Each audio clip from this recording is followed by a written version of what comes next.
Dollar সংকটের মধ্যেও 17,500 ton খাদ্য আমদানি করেছে সরকার, জানালেন বাণিজ্য প্রতিমন্ত্রী।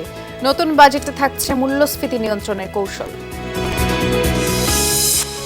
ভারত থেকে পেঁয়াজ আমদানিতে গতি নেই, ব্যবসায়ীদের দাবি শুল্ক কর পরিশোধের পর প্রতি কেজির দাম পড়বে 70 টাকা। তথ্য প্রযুক্তি খাতের উদ্যোক্তাদের সংগঠন বেসিসের নির্বাচনকাল, কর অবকাশ সুবিধা বহাল রাখা সহ নানা সুবিধা নিশ্চিতের আশ্বাস প্রার্থীদের।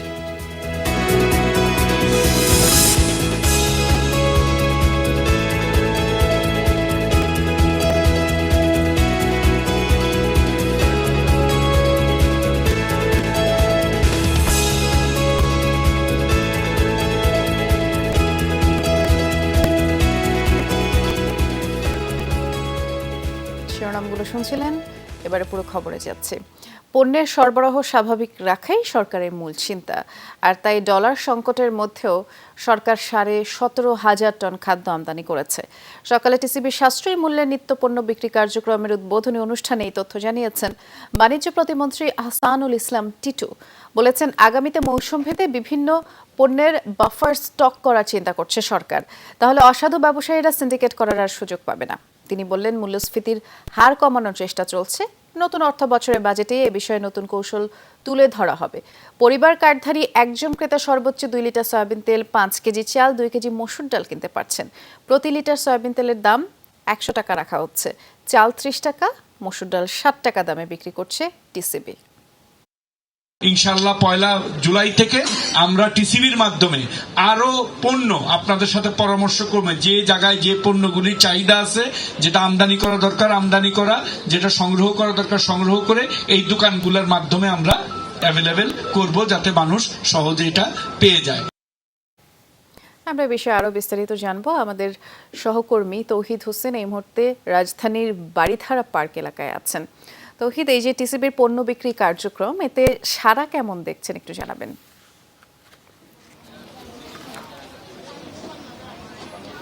বৃষ্টি, টিসিবির পণ্য বিক্রি কার্যক্রমে কিন্তু সারা বরাবরই খুব ভালোই থাকে এবং এখানেও যে আজকে সারা কম সেটি বলা যাবে না। কিন্তু এখানে কিন্তু অন্যান্য মাসে আমরা যখন টিসিবির পণ্য বিক্রি কার্যক্রম শুরু হয় সেখানে আয়োজনের যে পরিধি থাকে, এখানে কিন্তু আয়োজনের পরিধি কিছুটা অন্যরকম। কিছুটা আমি বলবো যে আপনারা যদি পেছনে দেখাই, এখানে আপনারা দেখতে পাচ্ছেন যে খুব একটা মানুষের সমাগম কিন্তু হয়নি। অর্থাৎ এই আনুষ্ঠানিকতাটা যখন হয় এই উদ্বোধন কার্যক্রমে, তখন কিন্তু এর থেকেও বেশি লোক থাকে।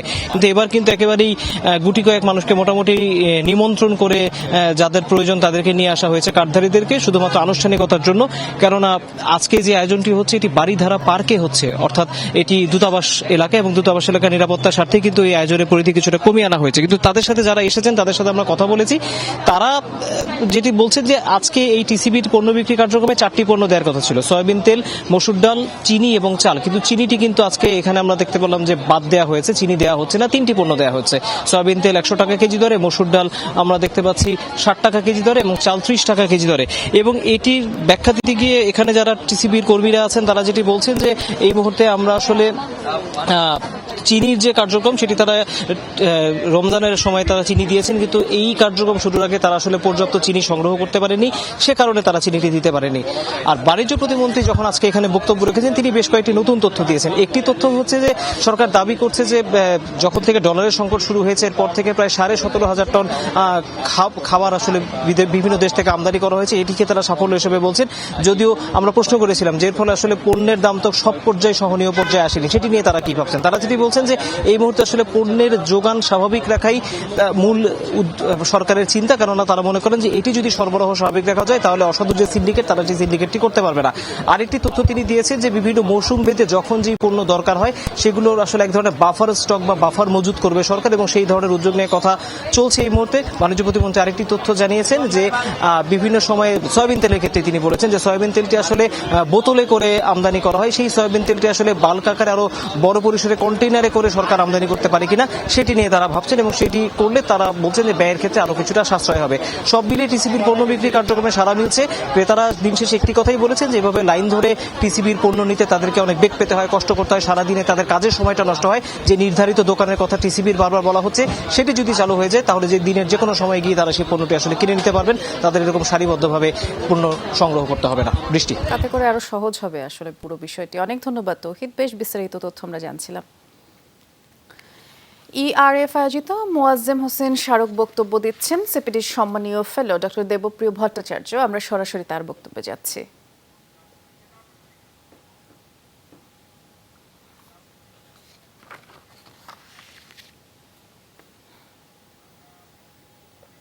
দর্শক, আমরা একটু অপেক্ষা করছি, আপনাদেরকে এটি সরাসরি দেখানোর চেষ্টা চলছে।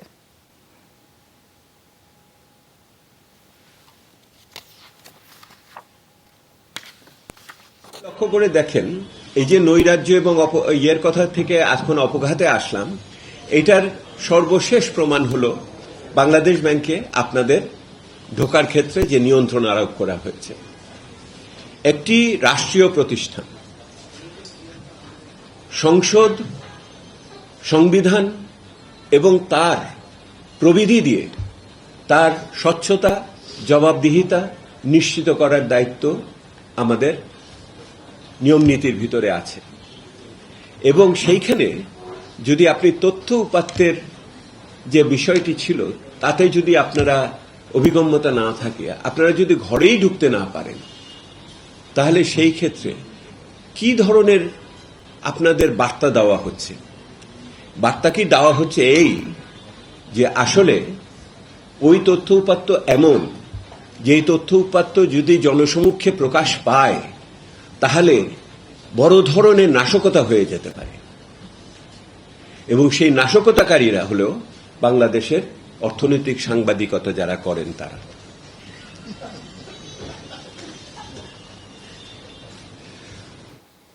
দর্শক, আপনারা দেখছিলেন, আমরা সরাসরি ছিলাম ইআরএফ আয়োজিত মোয়াজ্জেম হোসেন স্মারক বক্তব্য দিচ্ছিলেন সেখানে সিপিডি সম্মানীয় ফেলো ডক্টর দেবপ্রিয় ভট্টাচার্য। আগামীকাল তথ্য প্রযুক্তি খাতের উদ্যোক্তাদের সংগঠন বেসিসের দ্বিবার্ষিক নির্বাচন এবং 3টি প্যানেল থেকে প্রতিদ্বন্দ্বিতা করছেন 33 প্রার্থী। আইসিটি খাতের কর অব্যাহতি, এই খাতের বিনিয়োগ এবং সহজ ঋণ প্রাপ্তির ইস্যুকেই ভোটাররা বেশি গুরুত্ব দিচ্ছেন। অন্যদিকে প্রার্থীরাও বেসিসকে আরও যুগোপযোগী করার প্রতিশ্রুতি নিয়েই ভোট যুদ্ধে নেমেছেন। স্মার্ট বাংলাদেশ বিনির্মাণের অন্যতম হাতিয়ার তথ্য প্রযুক্তি খাত, আর এই শিল্পের উদ্যোক্তাদের সক্ষমতার উপর নির্ভর করছে এর বাস্তবায়ন। তবে আগামী জুলাই থেকে উঠে যাচ্ছে এ খাতের কর অব্যাহতির সুবিধা। এছাড়া দীর্ঘদিন ধরেই অর্থায়নের জন্য ঋণ প্রাপ্তির জটিলতায় ভুগছেন উদ্যোক্তারা। তাই এবারের বেসিস নির্বাচনে এসব সংকট নিরসনে অধিক গুরুত্ব পাচ্ছে প্রার্থীর সক্ষমতা। যে কোনো টিমই আসুক না কেন, আমরা চাইবো যে কর অব্যাহতিটা অবশ্যই থাকবে এবং হচ্ছে যে এটা আমাদের কল্যাণের জন্য অবশ্যই কার্যকর হবে। যেহেতু আমি কোর জায়গাটা নিয়ে কাজ করি, সো আমার প্রত্যাশা থাকবে এই প্রোগ্রামারদের জন্য যারা মূলত ইন্ডাস্ট্রির হার্ট, তাদের ব্র্যান্ডিংটা যেন বেসিস এবার প্রপারলি করতে পারে। ব্যবসায়ীদেরকে নিয়ে যারা কাজ করতে চায়, বাংলাদেশের ডেভেলপমেন্ট নিয়ে যারা কাজ করতে চায়, স্মার্ট বাংলাদেশকে যারা গড়তে চায়, তাদেরকে নিয়ে আসলে আমরা বেশি উৎসাহী। 2031 সাল পর্যন্ত কর অবকাশ সুবিধা বহাল রাখা এবং সফটওয়্যার নির্মাতাদের জন্য ব্যাংকিং সুবিধা নিশ্চিত করতে চান প্রার্থীরা। উদ্যোগ নিতে চান বেসিসকে আরও যুগোপযোগী করার। আমরা স্বক্ষেত্রে যারা নট অনলি সাকসেসফুল, যারা কমিটেড ফর দ্য ইন্ডাস্ট্রি, এই ধরনের টিম মেম্বারকে আমরা একসাথে করে নতুন একটা টিম দিয়েছি। আমরা যেহেতু স্মার্ট বাংলাদেশ বিনির্মাণের জন্য মাননীয় প্রধানমন্ত্রী একটা ভিশন দিয়েছে 2041 সাল, সেটাকে মাথায় রেখে আমরা নেক্সট 15 ইয়ার্সের short term, mid term, long term প্ল্যানগুলো করছি। স্মার্ট বাংলাদেশ বিনির্মাণে বেসিস সদস্যদের আরও বেশি সম্পৃক্ত করার পরিকল্পনা তুলে ধরছেন অনেকে। যারাই নির্বাচিত হয়ে আসবেন তারা যত বেশি সম্ভব বোর্ডের বাইরের মেধাকে ইনক্লুড করবেন, ইনক্লুসিভ হবেন, তাহলেই আসলে আমরা সবাই মিলে একসাথে একটা স্মার্ট বাংলাদেশের দিকে যেতে পারব। লোকাল মার্কেটে অনেক ফাইন্যান্সার আছে, আমরা সেই লোকাল মার্কেটে ফাইন্যান্সারদেরকে আমরা বেসিস কোলাবোরেট করে আমরা আমাদের আইসিটি ইন্ডাস্ট্রি স্টার্টআপদের জন্য স্পেশালি আমরা তাদের জন্য দারুণ মুক্ত করব।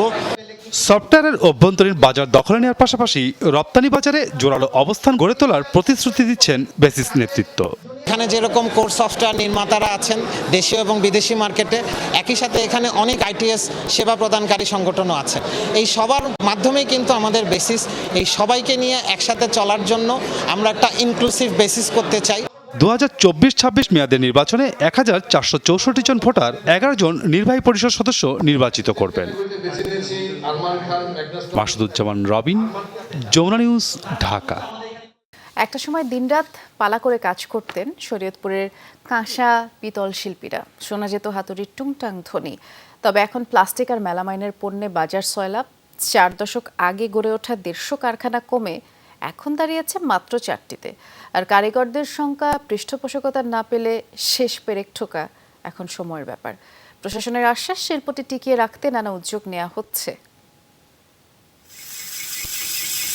অনেককাল থেকেই শরীয়তপুরের কাঁসা পিতল শিল্পের সুখ্যাতি রয়েছে দেশ জুড়ে। একসময় কাঁসা পিতলের উপকরণ তৈরিতে দিনরাত ব্যস্ত সময় পার করতেন শিল্পীরা। এখানকার তৈরি হাঁড়ি, পাতিল, কলস, থালাবাটি, গ্লাস, বালতি, পানদানি বিক্রি হতো রাজধানী সহ বিভিন্ন জেলার হাট বাজারে।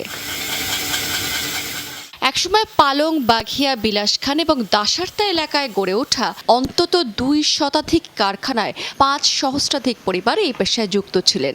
বংশ পরম্পরায় চলে আসা এক সময়ের সেই ঐতিহ্য এখন হারিয়ে যেতে বসেছে।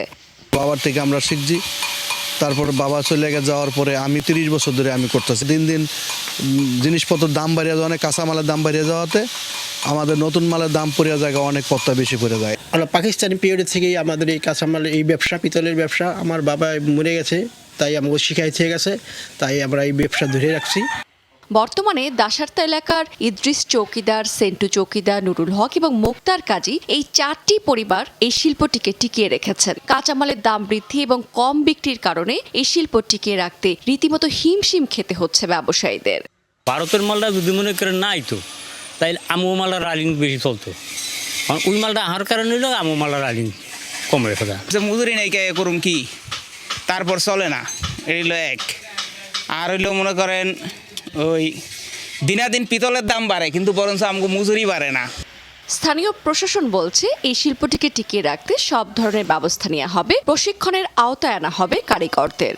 ইতিমধ্যে তাদের সাথে কথা হয়েছে, তারা যেভাবে তাদের জন্য সুবিধা হয় তারা আমাদের সাথে আলাপ করছে। তারা যদি আমাদের কাছে ঋণ চায়, আমরা আমাদের বিভিন্ন দপ্তরের মাধ্যমে তাদেরকে ঋণ দেওয়ার সুযোগ করে দিব, এবং যদি কোনো প্রশিক্ষণেরও কোনো চায় তাহলে সেক্ষেত্রে আমরা সংশ্লিষ্ট যারা এই ব্যাপারে কাজ করে তাদেরকে এনে প্রশিক্ষণ দেওয়ার ব্যবস্থা করার জন্য আমরা তাদেরকে বলেছি। কারিগর এবং ব্যবসায়ীরা বলছেন এই শিল্প বাঁচাতে প্রণোদনা দেয়া খুবই জরুরি হয়ে পড়েছে। রাবেয়া স্মৃতি, যমুনা নিউজ। আর এই ছিল বিজনেস টুডের এখনকার আয়োজনে। সাথে থাকার জন্য সবাইকে ধন্যবাদ।